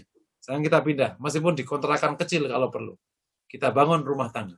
Gitu. Meskipun rumah tuamu kayak istana, tapi kita harus berumah tangga yang benar. Kita ngontrak. Kalau memang dia laki-laki yang tanggung jawab. Bisa dipahami ya? Jadi mengikuti suaminya kalau diajak pergi. Kalau pergi juga demikian, ditemenin juga, ditemenin. Gitu. Nomor berapa tadi ya? 7 ya. Nomor 7. Suami atau istri tidak boleh memasukkan orang, menerima tamu, menerima orang di rumah suaminya tanpa izin suaminya. Ini berarti asumsinya rumah suaminya ya. Lah kalau rumah mertuanya repot lagi. Makanya yang jadi masalah itu kalau ada suami ngindo di rumah mertua. Ini repot hukumnya. Hukum akan susah diterapkan. Kan istri tidak boleh memasukkan ke rumahnya. Nah, ini kan rumah mertua. Istri bilang, Assalamualaikum, Waalaikumsalam. Gitu. Bapak ada? Ada, kata si istrinya. Nah, boleh nggak memasukkan? Nah, ini jadi masalah. Ya boleh, untuk rumah bapaknya, bukan rumahnya dia. Gitu. Paham ya? Makanya saya ingin katakan di rumah tangga ini supaya benar, fakta-faktanya harus benar. Maka ketika suami tinggal di rumah mertua menjadi repot, istri menjadi rumit. Dia nggak boleh memasukkan ke rumahnya. Tapi ini kan bukan rumahnya. Ini rumah bapaknya. Yang beratas rumah itu siapa? Bapaknya. Suami nggak punya hak atas rumah itu. Cuma dia punya hak atas istrinya. Nah, sehingga menjadi repot. Oleh karena itu, kalau konteksnya yang tepat adalah fakta benar, tindakan hukumnya jadi benar. Jadi suami menyediakan rumah untuk istri. Namanya rumah suami. Maka istri nggak boleh memasukkan siapapun ke rumah ini. Kecuali atas izin suami. Mirip gini lah. Ibu kerja di kantor. Boleh nggak masukin orang sembarangan ke kantor? Mas, nanti lo datang aja kantor gue, kita bikin party ya. Begitu datang semuanya, silakan masuk. Bosnya turun. Mbak, tamu siapa? Tamuku. Ini tamu kantor nggak? Bukan urusanku. Kata-kata, ini kantor siapa? Ya kantor bapak. Terus, kenapa kau undang? Nggak boleh, Pak. Ya nggak boleh. Pulang. Nggak boleh, karena kamu bukan pemilik kantor. Kamu hanya boleh memasukkan orang yang oleh pemilik kantor diizinkan masuk. Contohnya klien misalnya. Gitu. Sama dengan di rumah tangga. Masukkan rumah ke rumah suami sembarangan aja, siapa dia? Gitu. Kecuali atas izin pemilik rumah. Paham ya? Jadi istri wajib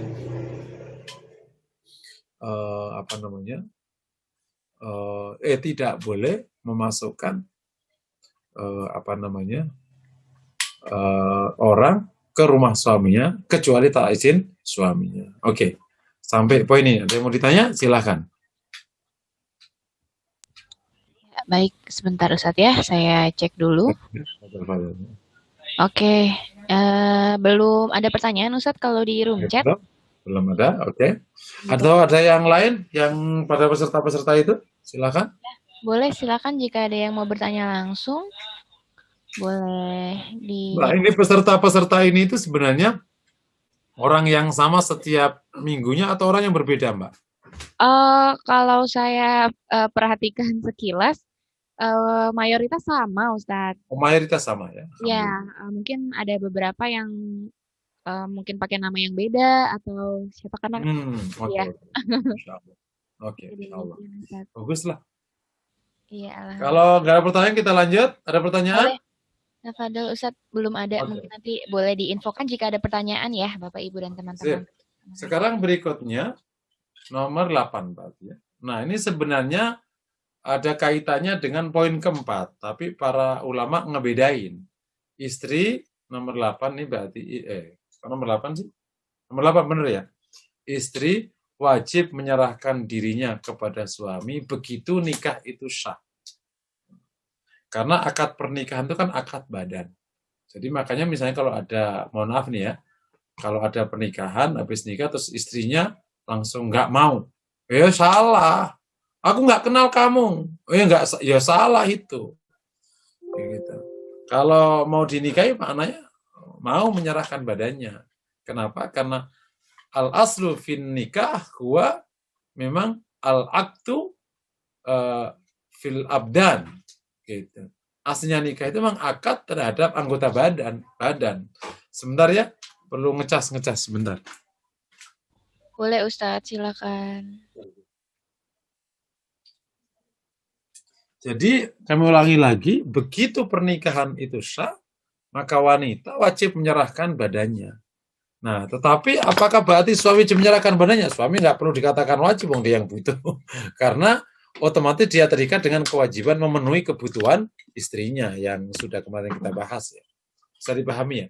Antara menyerahkan anggota badan, menyerahkan badan dengan melayani ini sebenarnya saling masuk, tapi penekanannya beda. Kalau menyerahkan badan itu berarti artinya adalah dia memang siap untuk diajak berakad gitu. Udah siap, bukan menolak, menutupi diri, malah menjauh, itu haram hukumnya. Atas nama apapun gitu. Takut, meskipun kejadiannya biasanya kalau dipaksa pernikahannya atau nggak kenal sebelumnya atau misalnya emang nggak suka sebelumnya, itu bisa jadi terjadi. Makanya kenapa dalam pernikahan itu harus ada dua. Wanita tetap titik kuncinya itu di wanita. Dia mau apa enggak? Kalau nggak mau ya nggak boleh dijalankan. Gitu. Yang nyari kan orang tuanya. Nah kalau yang nyari anaknya beda lagi ya, tinggal minta izin sama si orang tuanya. Gitu. Jadi yang nyari orang tuanya, yang menentukan anaknya. Anaknya mau nggak? Kalau nggak mau ya nggak bisa dipaksakan. Nanti ada namanya wali mujbir yang sudah kita bahas ya. Boleh nggak suami orang tua memaksakan kepada anaknya? Boleh jika kufu. Nah di konteks inilah kalau terjadi kayak gini ini perlu dipahamkan sangat baik kepada anaknya. Begitu akad syah sudah ada, nggak boleh lagi kesempatan. Tapi kan nanti bahaya di aku. Nggak bahaya, wong itu laki-laki baik, laki-laki sekufu. Kufu itu yang mulai dari agamanya, wajahnya mirip-mirip, dia nggak menjijikkan, bener gitu, cuman karena belum kenal atau belum suka. Bisa dipahami ya. Nah, dari penyerahan diri ini kemudian sampai ke dia bisa memenuhi kebutuhan suaminya. Itu juga satu rentetan kewajiban. Terakhir, tapi ini masih ada pembicaraan. Istri wajib minta izin pada suaminya setiap halnya, untuk setiap halnya. Gitu. Ada yang secara khusus nanti bisa dimasukkan ke poin 10, khusus kalau keluar rumah. Jadi, tapi ini secara umum, istri wajib meminta izin kepada suami untuk setiap halnya. Termasuk kalau mau keluar rumah. Termasuk nih kalau mau menggunakan hartanya. Ini menarik nih. Kalau keluar rumah itu gelar ya, nggak boleh tanpa izin suaminya karena harus ada mahram dan sebagainya. Tapi termasuk kalau ingin menggunakan hartanya. Kan ada istri punya harta sendiri nih. Istri kan punya harta sendiri. Boleh nggak digunakan tanpa izin suami? Ini sebenarnya nggak boleh. Meskipun suami tidak boleh mengambil harta istrinya, tapi istri untuk menggunakannya harus izin suaminya karena dia telah di bawah kepemimpinan seorang suami. Insya Allah kalau suaminya baik, tidak akan melarang jika izin untuk hal baik. Gitu. Misalnya, Mas, uangku tak kasihkan ke orang tuamu ya. Oh, fatal, silakan aja. Oh, itu kan hartanya. Gitu. Nah, makanya nanti kalau ada seorang wanita mengalokasikan hartanya tanpa izin suaminya, itu gimana? Sah alokasinya, tapi dia dosa dengan suaminya. Gitu. Paham ya? Kalau ada, misalnya seorang istri mengalokasikan hartanya, belanja kayak atau tanpa izin suaminya, sah itu harta haknya, tapi dia dosa karena tidak minta izin sama suami. Paham kira-kira ya? Jadi dia punya hak khusus atas harta, tapi dia secara pribadi di bawah kepemimpinan laki-laki, maka harus izin. Insya Allah, kalau laki-lakinya soleh akan mengizinkan jika untuk hal baik. Kalau hal buruk ya beda lagi. Jangan mentang-mentang, itu kan duit-duitku. Ora iso ngono. Kamu kan istri orang. Kecuali kamu bukan istri siapa-siapa. Nah, kalau suami boleh nggak alokasikan tanpa izin suami? Tanpa izin istri? Boleh. Kenapa? Dia pemimpin. Tapi kalau nggak ngasih tahu, namanya pemimpin yang dolim. Kalau suami harus menjadi teladan di konteks organisasi. Jangan sampai selonong boy. Kalau istri wajib taat karena dia anggota. Wallahu a'lam bishawab. Ada pertanyaan, dipersilahkan. Ya, ada Ustadz. Baik, untuk ini ada yang menyapa, Muhammad Anggi, apakah mau bertanya langsung atau via chat?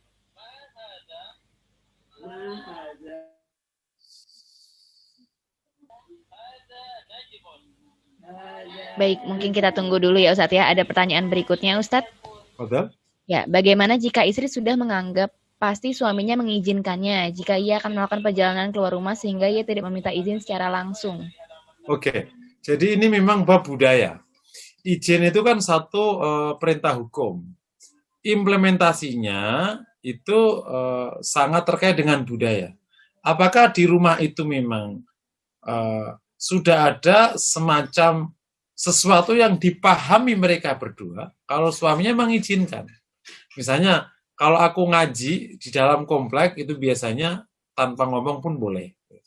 Tapi kalau di luar komplek, emang nggak boleh. Ya udah, berarti boleh aja gitu. Nah, ini bab yang kira-kira diketahui izinnya, ini jangan sampai klaim ya. Karena ini kaitannya dengan muamalah juga.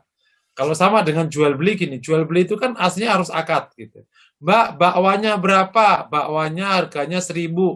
Boleh nggak 800? Nggak boleh 1.000. Aku mau beli 5. Itu kan proses yang normal. Tapi tiba-tiba kita sekarang kedapatan kasus. Orang datang ke warung kopi, duduk, langsung makan bakwan. Nggak nanya harganya, nggak nanya apa. Terus naruh duit. Mbak, aku makan 3. Kata si pelayannya, taruh aja duitnya di situ. Ya, sorry ya, aku kasih 3.000. Siap. Karena mereka berdua telah pada posisi yang selama ini paham bahwa bakwan itu harganya 1.000 dan kalau duduk itu maknanya membeli. Dan kalau bayar boleh naruh. Sudah saling percaya, itu mirip kayak gitu. Istri dan suami pada posisi saling paham. Istri kalau nggak ada, berarti sebenarnya di komplek aja nggak jauh-jauh. Ya sudah, nggak apa-apa.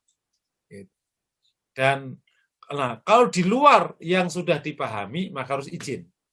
Katakan yang diizinkan itu di komplek. Kalau di luar komplek harus izin. Atau kalau di komplek saya itu di blok misalnya. Di luar blok beda. Karena sak kompleknya kan sehala-hala.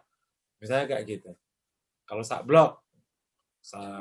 Nah kalau sak blok boleh. Kalau di luar blok berarti nggak boleh. Misalnya kayak gitu. Nah, tergantung toh. Izin boleh? Boleh. Tapi awas, jangan sampai ini klaim. Dipastikan itu saling memahami. Kalau terjadi konflik berarti salah tadi. Lah kan mas, masa nggak boleh? Yang ngomong aku izinkan siapa? Nah, jadi perkara. Lah mas kan katanya kalau ngaji boleh. Ngaji apa yang ngomong boleh? Tetap harus izin Tuan Ratu. Gitu. Sip, sudah. Ada pertanyaan lagi nggak? Ya baik, ada Ustadz. Oke. Maaf Ustadz, menurut Ustadz terkait penghasilan suami itu baiknya diberikan semua ke istri atau bagaimana baiknya? Oke, nggak ada aturan baku, lihat kebaikannya aja. Yang penting suami mencukupi kebutuhan istri dan anak-anak. Kalau teknik ngasihnya mah terserah. Mau dikasihkan semuanya, nanti sisanya dibalikin. Cuman, nih saya ingatkan ke ibu-ibu, kalau suami menyerahkan uangnya semua harta ke istri, suami kehilangan kepemimpinannya. Ini kejadian di Bekasi, ini kejadian betul. Jadi ada suami, metodenya nyerahkan semuanya. ATM-nya, apa aja dikasihkan ke istri. Kan? Jadi kalau suami pagi hari berangkat kantor, minta transport ke suaminya. Mama, aku berangkat kantor. Nih mas, transportnya. Kayak anak-anak dikasih uang saku gitu. Ya kan? Tibalah kalau sore hari, kejadian, suaminya datang duluan. Kata si anaknya, alhamdulillah papa pulang duluan. Pak, kita beli bakso yuk. Dek, uangnya udah di mama semua. Oh gitu, emang papa nggak megang duit? Enggak. Nah, sekali nggak apa-apa. Besok datang lagi. Papa pulang lagi. Papa pegang duit nggak? Enggak. Uangnya udah diberikan sama mama. Papa megang cuma sedikit transportanya. Nggak cukup kalau kita mau beli bakso. Akhirnya ahad-ahad, minggu-minggu diajak. Wah, mama kan ini kan lagi arisan ya. Yuk kita jalan yuk. Nanti kita beli-beli mainan. Dek, uang papa di mama semua. Papa nggak megang duit? Enggak. Ya, nggak ada gunanya punya papa. Gitu. Paham ya? Jadi suami ketika akhirnya sampai nggak mengendalikan uang sama sekali, itu akhirnya nggak bagus. Jadi ini pengalaman aja. Bagusnya ada sebagian yang untuk kecukupan rumah tangga dikasihkan. Sisanya dipegang aja suami. Gitu.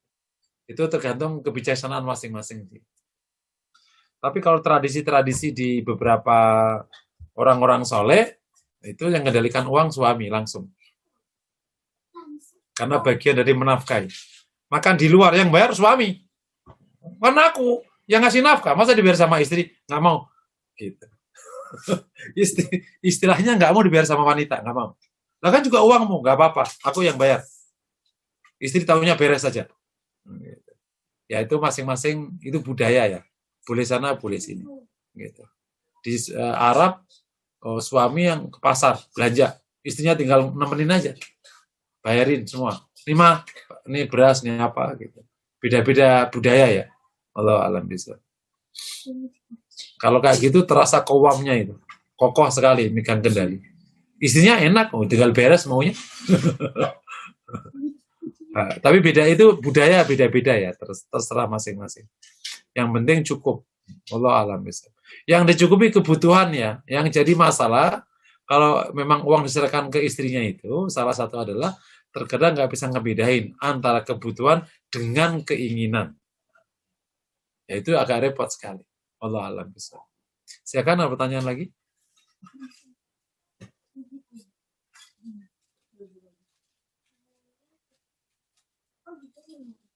Apa itu Mbak? Bolehkah istri mengetahui? Saya belum di-mute, belum di-unmute. Bolehkah istri mengetahui pendapat atau gaji suami dan pengaturannya terkait istrinya 2? Betul ya, Ibu Umi Abidah ya? Istrinya Oke. Kan ya. Baik. Nah, kalau bolehkah mengetahui penghasilan istri? Boleh, kalau mengetahui aja. Kalau sekedar ingin tahu boleh. Tapi kalau suami nggak ngasih tahu juga nggak salah. Karena tidak ada dasar yang mewajibkan suami ngasih tahu penghasilannya. Meskipun kalau nggak ngasih tahu itu menjadi nggak baik. Karena apa ya? Akhirnya kayak ya kurang baik aja. Tapi itu tidak salah. Karena kewajiban suami mencukupi istri dan anak-anaknya. Yang penting cukup. Dan itu yang sering dipakai di budaya Arab. Penting cukup. Dulu Umar mengatakan, dulu istri-istri kami tidak pernah ikut campur urusan kami. Kata Umar bin Khattab. Sampailah ketika wanita Quraisy ini datang ke Madinah, para istri di Madinah ternyata ikut campur urusan suami. Maksudnya ikut urusan suami itu mana apa? Urusan nafkah. Gitu. Jadi kalau wanita Quraisy itu dulu nggak campur. Karena suaminya kan kerja, dagang, dapat duit, udah. Yang penting beres. Gitu. Emang budayanya beda-beda. Makanya kepemimpinan laki-laki Quraisy kan kuat sekali. Memimpin betul. Jadi istri ya seneng. Udah. Yang penting diberesin. Bodoh amat, mau berapapun penghasilannya. Toh uangnya juga nggak kemana-mana, kan di rumah-rumah ini juga ujungnya. Itu kan laki-lakinya soleh, kan bukan laki-laki membohong, kecuali akhirnya tukang bohong. Ya. Gitu. Tapi bolehkah tahu? Boleh. Tahu boleh. Bukan haram tahu. Tapi kalau suami nggak ngasih tahu, juga nggak dosa juga. Tapi baik ngasih tahu.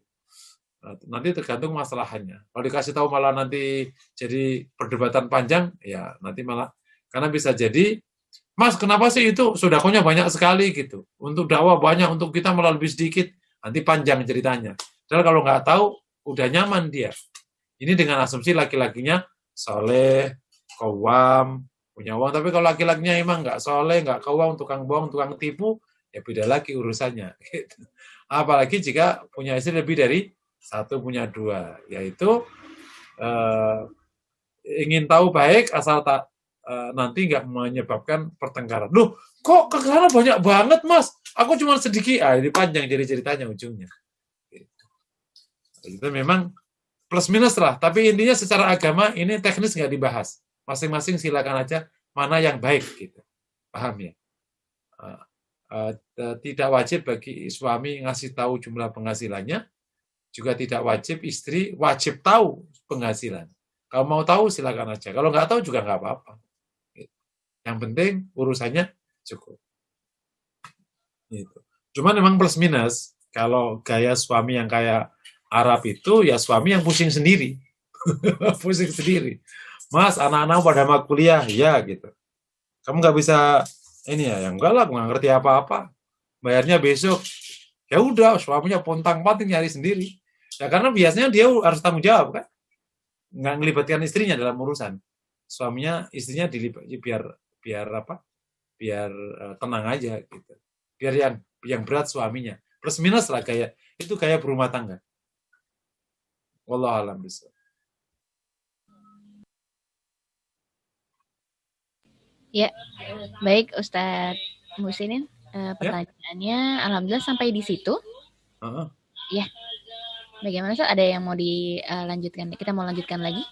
Oke, tadi sudah kita bahasan sudah selesai. Itulah 9 kewajiban istri kepada suami, sekaligus hak suami atas istri. Tapi kalau ada hal yang belum tercakup, itu tercakup di salah satu di antara 9 poin. Bisa tercakup di ketaatan, bisa tercakup di izin, bisa tercakup di kata ma'ruf. Semuanya intinya istri membuat suaminya nyaman, baik, dan lain sebagainya. Suami juga membuat pasangannya nyaman, baik, sakinah, mawaddah, warahmah. Jika nggak ada pertanyaan, karena sudah jam 10:45, mari kita sama-sama akhiri. Gitu, Mbak? Oke? Boleh, mari kita sama-sama akhiri dengan permohonan kepada Allah. Bismillahirrahmanirrahim. Astagfirullahaladzim. Astagfirullahaladzim. Astagfirullahaladzim. Alhamdulillahirabbil alamin. Alhamdulillah shalli wa sallim ala Muhammad fil alamin innaka Hamidum Majid. Allahumma ighfir lana wa tub alaina innaka antat tawwabur rahim. Ighfir lana walidina warham kama rabbawna shighara. Ighfir lana waliwalidina warham kama rabbawna shighara. Allahumma hab lana min azwajina wa dhurriyyatina qurrata a'yun waj'alna lil muttaqina imama. Allahumma alif baina zawjatina wa alif baina auladina wa alif baina ahlina. Allahumma ij'alhunna muta'allifat bainahunna ya arhamar rahimin. Allahumma ij'al ahlana wa azwajana wa dhurriyyatina min ahlil khair waj'alna wa iyyahum min ahlil zahir. Rabbana atina fid dunya hasanah wa fil akhirati hasanah wa qina adzabannar. Wassalamu ala Muhammad wa ala alihi wasallam. Alhamdulillahirabbil alamin. Kurang mohon maaf ya. Wassalamualaikum warahmatullahi wabarakatuh. Waalaikumsalam warahmatullahi wabarakatuh. Baik.